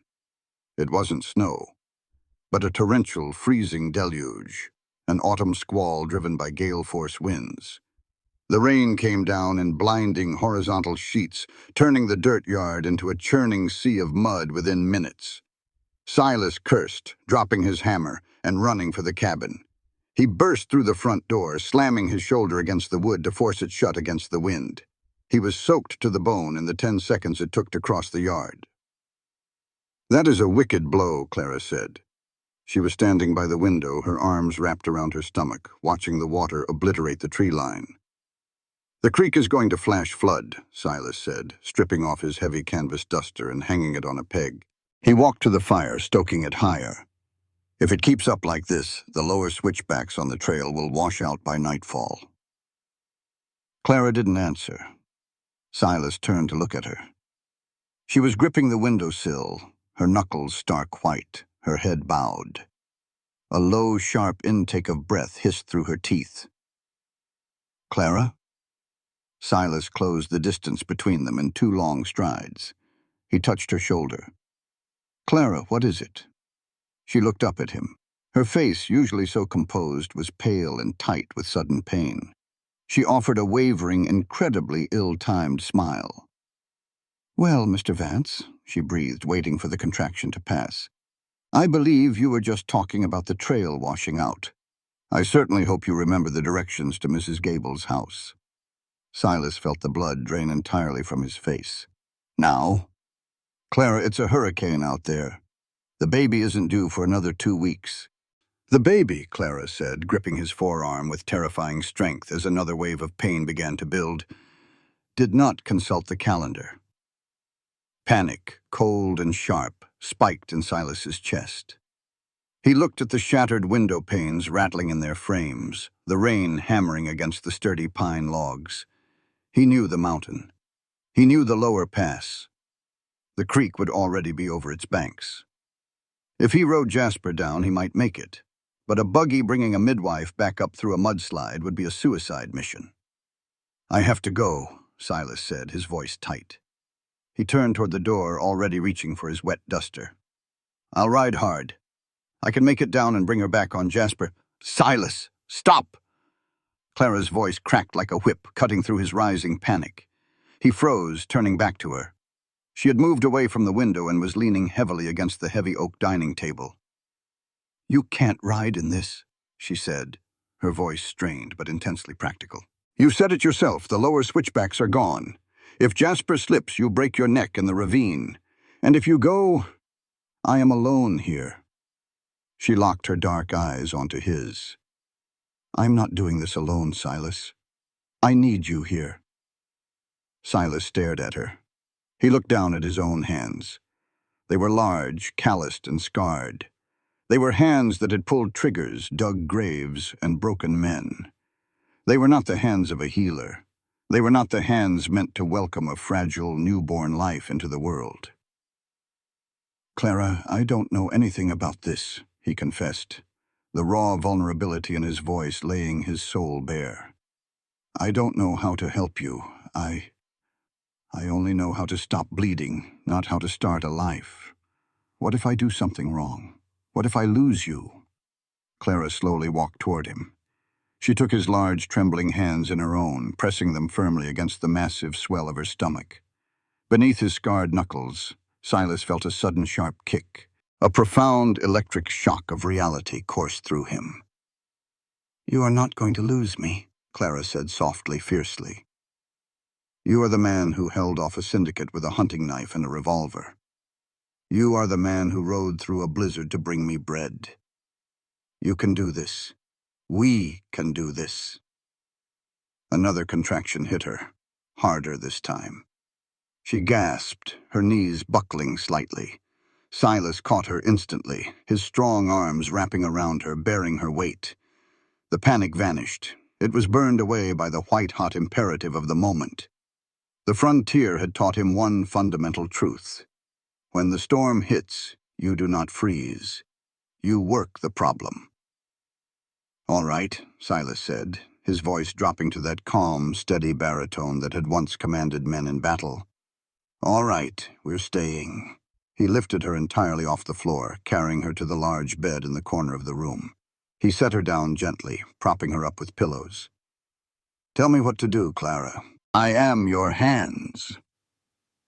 The next 8 hours blurred into a harrowing, surreal crucible. The storm outside raged with apocalyptic fury, the wind screaming against the eaves of the cabin, the rain threatening to drown the world. But inside, the universe shrank to the perimeter of the bed, the glow of the hearth, and the rhythmic, agonizing progression of labor. Silas moved with a desperate, focused efficiency. Following Clara's breathless instructions, he boiled water in the heavy iron kettle. He fetched clean linen sheets from the cedar chest. He kept the fire roaring, ensuring the cabin remained sweltering against the freezing dampness outside. As night fell, the cabin was illuminated only by the firelight and a few oil lamps. Clara's endurance was a staggering thing to witness. She did not scream, though her face was slick with sweat and her lips were bitten bloody. She gripped Silas's hand with a force that felt like it might shatter his bones, riding out each wave of agony with a fierce, silent defiance. Silas sat beside her, bathing her forehead with a cool, damp cloth. He whispered to her constantly, words of encouragement, prayers he hadn't spoken since he was a child, and promises of the future. "You're doing perfectly, sweetheart," he murmured, his thumb brushing a damp lock of hair from her eyes. "You're the strongest thing on this mountain. Just breathe. Look at me. Just look at me." "It hurts, Silas," she choked out, a tear finally escaping and cutting a path through the sweat on her cheek. "It hurts so much."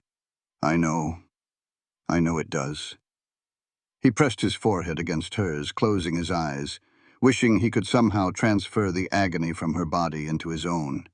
He would have gladly taken a bullet to spare her this pain. "I'm right here. I'm not leaving." Midnight passed. The storm reached its zenith, the cabin groaning under the sheer force of the wind.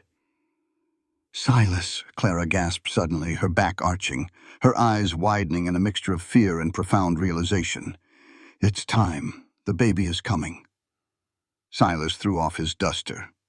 He rolled up the sleeves of his flannel shirt, his heart hammering a frantic rhythm against his ribs.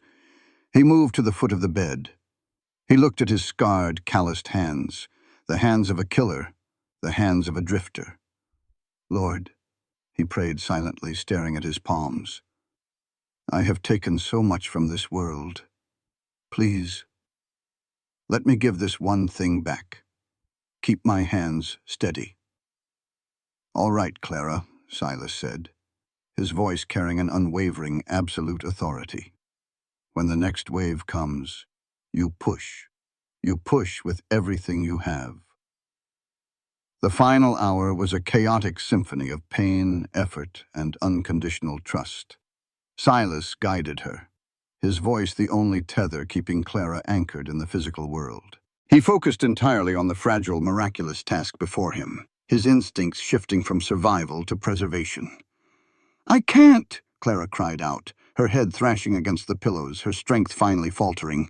"Silas, I can't do it." "Yes, you can," Silas commanded, stepping up to grip her shoulders, his eyes locking onto hers with a fierce, burning light. "You are Clara Hayes Vance. You do not quit.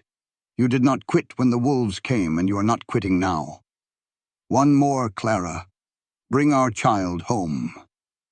With a guttural primal cry that rivaled the wind outside, Clara bore down, pouring the last reserve of her staggering willpower into one final, monumental effort. And then, a new sound pierced the heavy air of the cabin. It was thin at first, a wet, sputtering gasp, followed immediately by a sharp, furious, brilliant wail. Silas fell to his knees beside the bed. In his large, trembling, scarred hands, he held a tiny, squirming, crimson life. The terror evaporated. The ghosts of his past, the men he had fought, the blood he had spilled dissolved into the shadows, banished entirely by the sheer, blinding light of the miracle in his palms. He felt a tear slide down his cheek, hot and fast, followed by another, until he was weeping silently, his chest heaving with overwhelming, crushing joy. He swiftly cleared the baby's airway, tied and cut the cord with his sterilized pocket knife, and wrapped the furious crying infant in a warmed, soft linen towel. He stood up and walked to the head of the bed. Clara lay back against the pillows, utterly exhausted, her chest rising and falling heavily. She looked up at him, her dark eyes wide and searching. "Silas?" she whispered. "A girl," Silas choked out, a watery, radiant smile breaking across his face. He gently laid the bundled infant onto Clara's chest. "Clara, we have a daughter." Clara let out a sob, wrapping her arms around the small bundle. The baby, feeling the warmth of her mother, instantly quieted, turning her tiny head toward Clara's heartbeat. Clara looked down at the mop of dark hair, the impossibly small fingers gripping the edge of the linen. "She's beautiful," Clara wept, pressing a kiss to the baby's forehead. She looked up at Silas, reaching out her hand. Silas took it, sinking into the chair beside the bed. He leaned forward, resting his head against Clara's shoulder, his large hand resting protectively over the small bundle resting on her chest.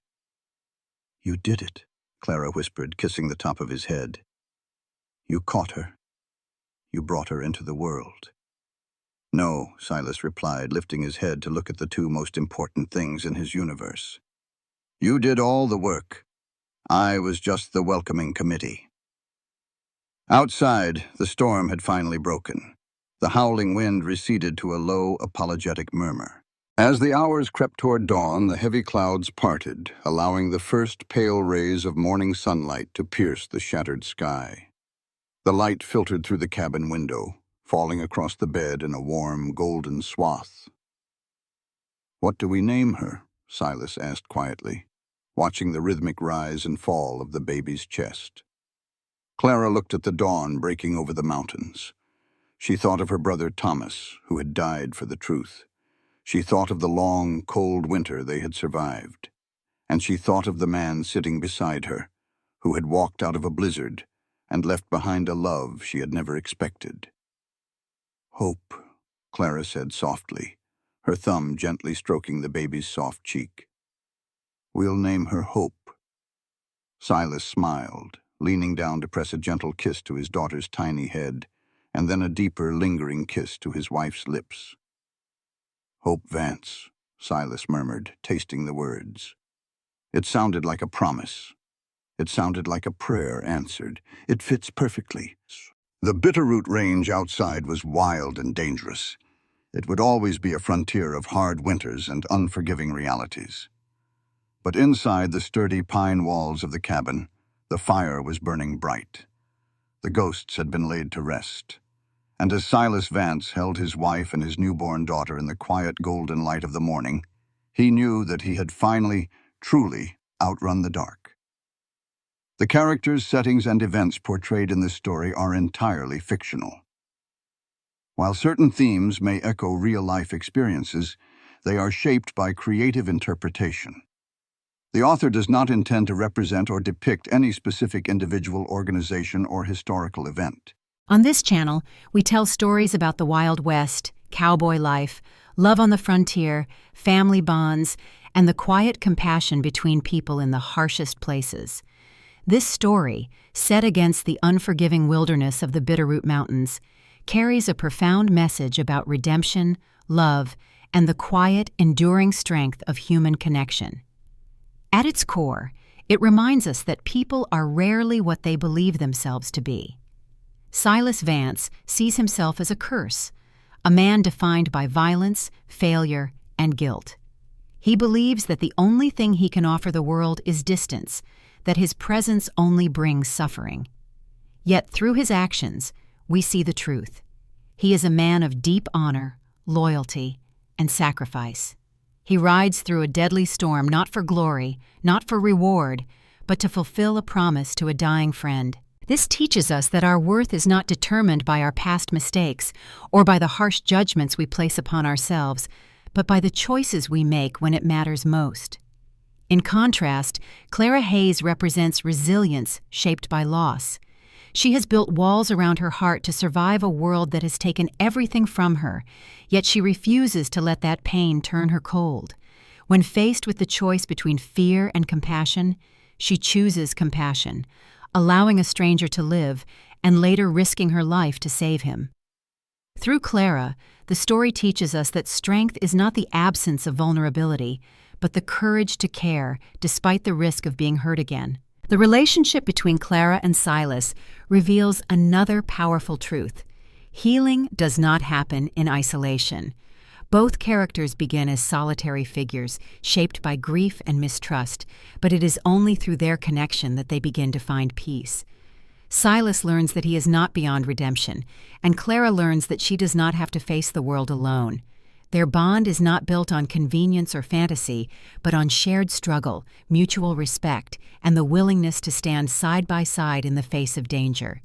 This reflects a broader moral lesson that real love is not about saving someone or being saved, but about choosing to fight for each other, even when it is difficult. The story also emphasizes the importance of truth and justice. The ledger, stained with blood, symbolizes more than just evidence. It represents the voices of those who were silenced, the lives that were taken unjustly. Clara's refusal to sell it, even for a fortune, reminds us that integrity cannot be bought. There are moments in life when we are tested, when we must choose between comfort and what is right. This story urges us to stand firm in those moments, to honor truth even when it comes at great personal cost. Finally, the ending, where Clara and Silas build a home that becomes a refuge for others, offers a deeply meaningful conclusion. It shows that from violence and loss can come something life-giving and enduring. Their home is not just a place of shelter, but a symbol of transformation, a reminder that kindness, once given, has the power to ripple outward. The young couple they welcome mirrors who they once were, reinforcing the idea that compassion creates a cycle, one that can outlast even the harshest environments. In essence, this story teaches us that no matter how cold the world becomes, warmth can still be created through courage, love, and humanity. It tells us that we are not defined by the storms we endure, but by how we choose to respond to them, and that sometimes the greatest act of strength is simply choosing to stay, to care, and to believe that something better can be built from the ashes.